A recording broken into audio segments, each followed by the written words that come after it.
Hello students, I hope you all are fine.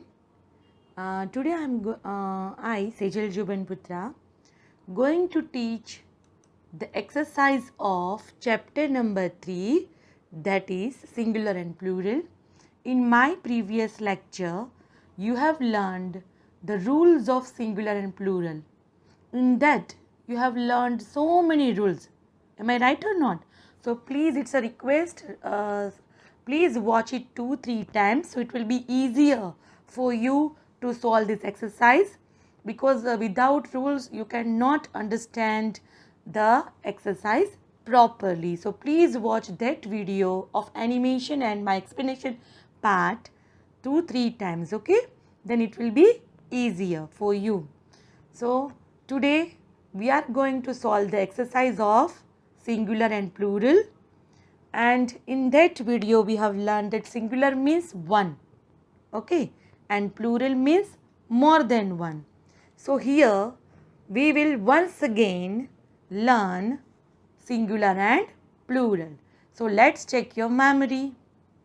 Exercise number A of chapter number 3, singular and plural. Complete the table with the correct singular or plural forms of the words. Here you can see all are singular and on the other part you can see the plural. Blouse, blouses. Blouse is singular. Here you can see E is already there. So what you put here in the last S? So it becomes plural. Blouse, blouses. Foot. As I told you that some words are irregular nouns. So we have to learn. There is no any rule. So what is the singular plural of foot? Feet. जैसे कि tooth का teeth, foot का fit, okay, child का children, like that. Diary. Here you can see Y is here, but already here plural is given and we have to write singular. Diaries is given. Diaries is plural form. Okay. So हमें पता है कि IES जो है वो हम किसकी जगह पर लिखते थे? Y की जगह पर. ओके. तो ये IES को हम कट कर देंगे और वहाँ पे क्या लगा देंगे? Y. तो स्पेलिंग क्या हो जाएगा? DIARY. Diary. Now the next one, leaf. Here you can see F. Whenever the word is ended with F or FE, we cut, or you can say we remove F or FE and add VES. Okay. So leaf, we will cut F. Then what are the letters remaining? LEA. In place of F, what we keep here? VES. Leaves. So leaf, plural of leaf becomes leaves. Here you can see fifth one, fox. What is here in the end of the word X? Already I told you that whenever the word is ended with O, S, double S, X, SH, CH, what you add here? ES. So, and it is also hisses sound. So, fox, foxes. So, what you will add? ES. So, fox becomes foxes. Now, the sixth one, mouse, mice. Here actually the plural noun is given. Okay. And we have to make singular noun. So, it is also irregular noun as we have seen. The second one, foot का fit. Like that, mice का singular क्या होता है? Mouse. Okay. One, अगर एक चूहा है तो mouse है, and if there are so many mouse, so it is called mice. Now let's understand the second exercise. Exercise number B, complete the sentences with the correct form of words in brackets. Actually यहाँ पर ऐसा नहीं है कि जो bracket में दिया है उसका प्लूरल करना ज़रूरी है. हमें सेंटेंस में देखना पड़ेगा कि उसका फॉर्म वैसा ही रहेगा या प्लूरल होगा. Okay. First one is given, there were many beautiful dash by the lake. पहले आप ये सेंटेंस को समझो. There were many beautiful dash by the dash.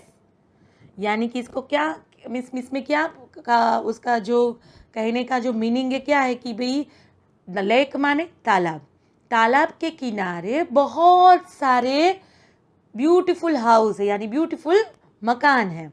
अब तालाब के किनारे यानी एक ही तालाब होगा, इसीलिए लेक का लेक ही रहेगा। बहुत सारे तालाबों के किनारे ऐसा नहीं, एक तालाब के किनारे बहुत सारे मकान हैं।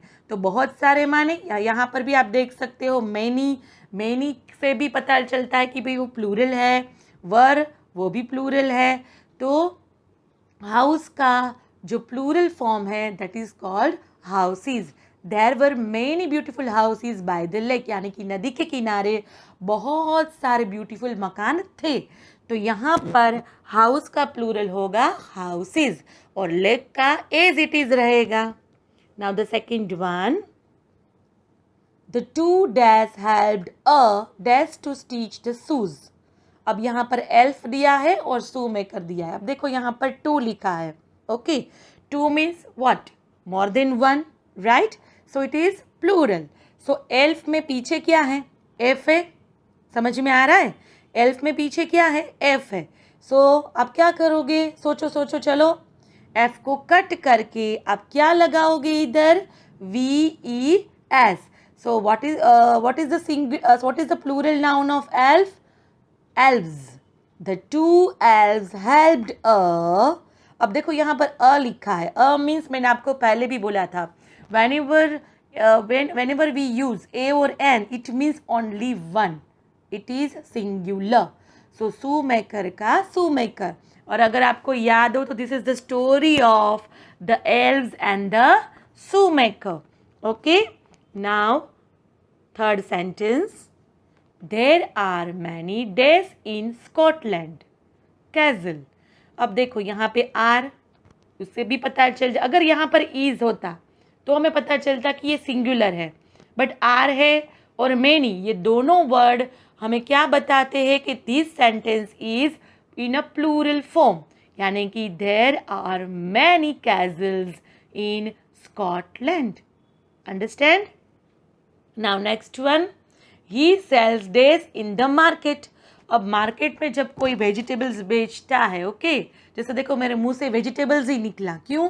क्योंकि कोई एक वेजिटेबल लेके तो बैठा नहीं होगा, मार्केट में तो बहुत सारे वेजिटेबल्स है। तो इससे भी हमें पता चलता है कि वेजिटेबल का क्या होगा plural? Vegetables. He sells vegetables in the market. Now next one, always brush your dash twice every dash. अब देखो हमारे कितने टीथ होते हैं? 32, राइट? तो टूथ का प्लूरल क्या होगा? टीथ। और अगर आपको पता होगा तो डॉक्टर, टीचर, मम्मी हम सबको बताते हैं अगर हमें हमारे दांत अच्छे रखने हो तो क्या करते हैं? हमें क्या करना चाहिए? दिन में कम से कम 2 बार ब्रश करना चाहिए। आप करते हो कि नहीं करते हो? अगर आपको अपना टीथ अच्छे से रखना है, मेंटेन करना है, तो हमें क्या करना चाहिए? Always brush your teeth twice every day, यानी रोज़ हमें 2 बार ब्रश करना चाहिए। अब रोज़ माने एक ही दिन हुआ, बराबर? तो यहाँ पे डेज का प्लूरल नहीं होगा, एवरी डे का डे ही रहेगा। और टूथ वो भी इरेगुलर नाउन है, इसमें कोई, जैसे कि माउस का माइस हुआ, देन चाइल्ड का चिल्ड्रन हुआ, एमेन मैन का एमियन मैन हुआ, फिर हमने आगे देखा था फुट का फिट हुआ, लाइकवाइज टूथ का हुआ टीथ। अब एक और रूल अगर आपको याद हो कि कुछ ऐसे वर्ड्स है जिसका प्लूरल सेम टू सेम होता है, जैसे कि सीप का प्लूरल सीप होता है, फिश का प्लूरल फिश होता है। ओके, देन अभी भी कुछ वर्ड्स है, याद करो। बाइसन का बाइसन ही रहता है, डियर का प्लूरल फॉर्म डियर ही रहता है। अब देखो देयर वर मैनी, एक्चुअली यहाँ पे प्लूरल है।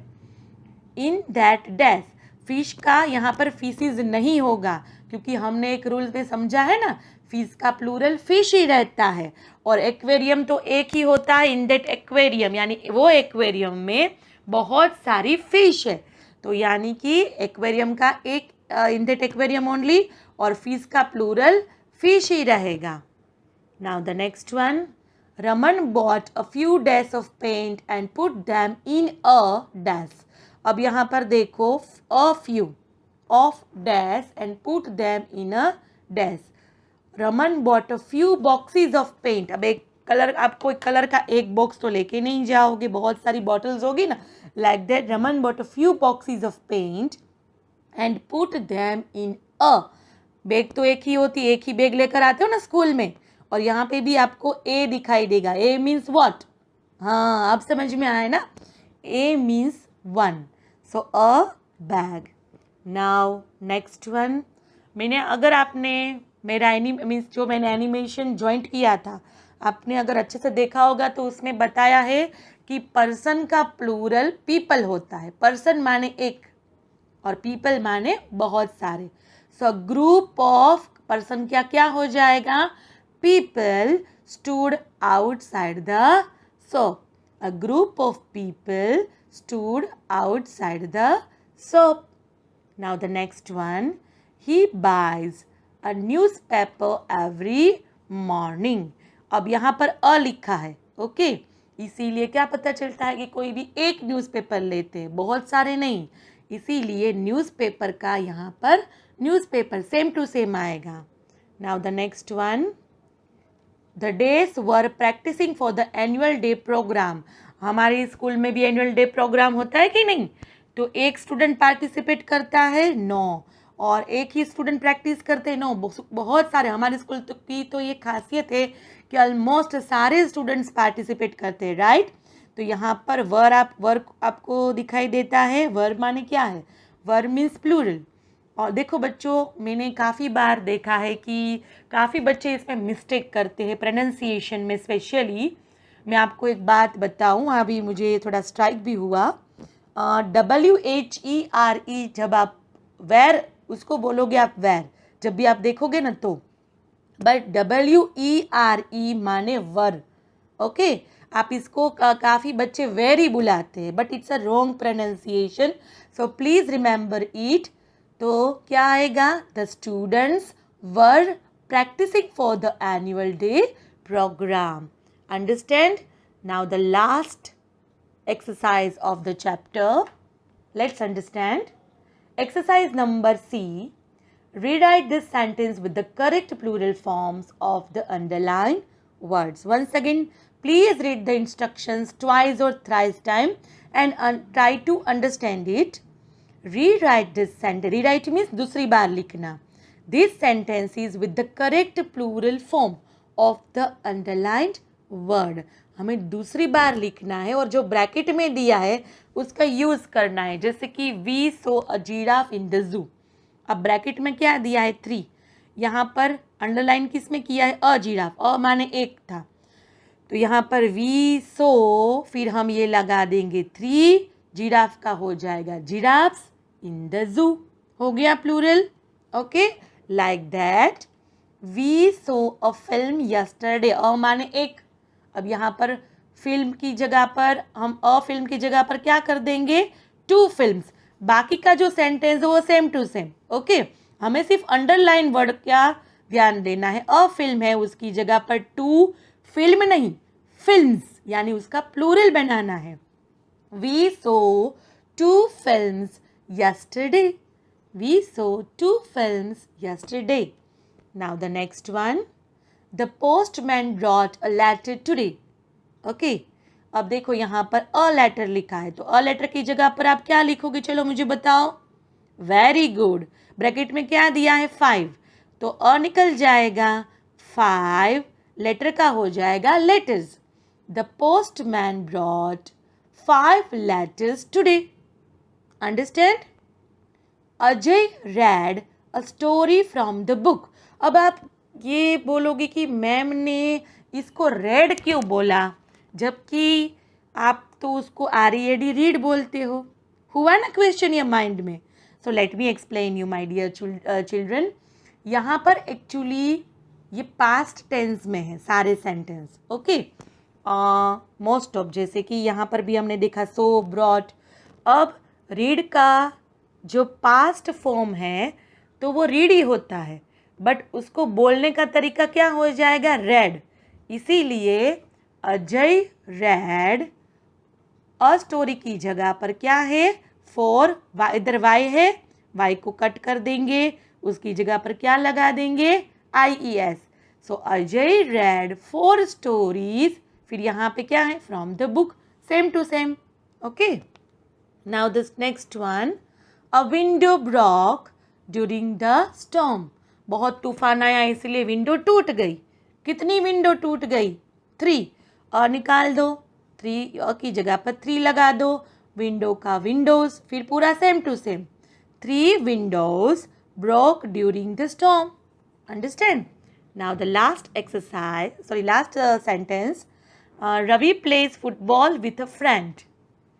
Ravi plays football with a friend. अब यहाँ पर आपको कितना दिखाई देता है, 2। तो Ravi plays football with 2 friends. So I hope now you understand this exercise well, and please write it properly in your textbook. Okay? Bye.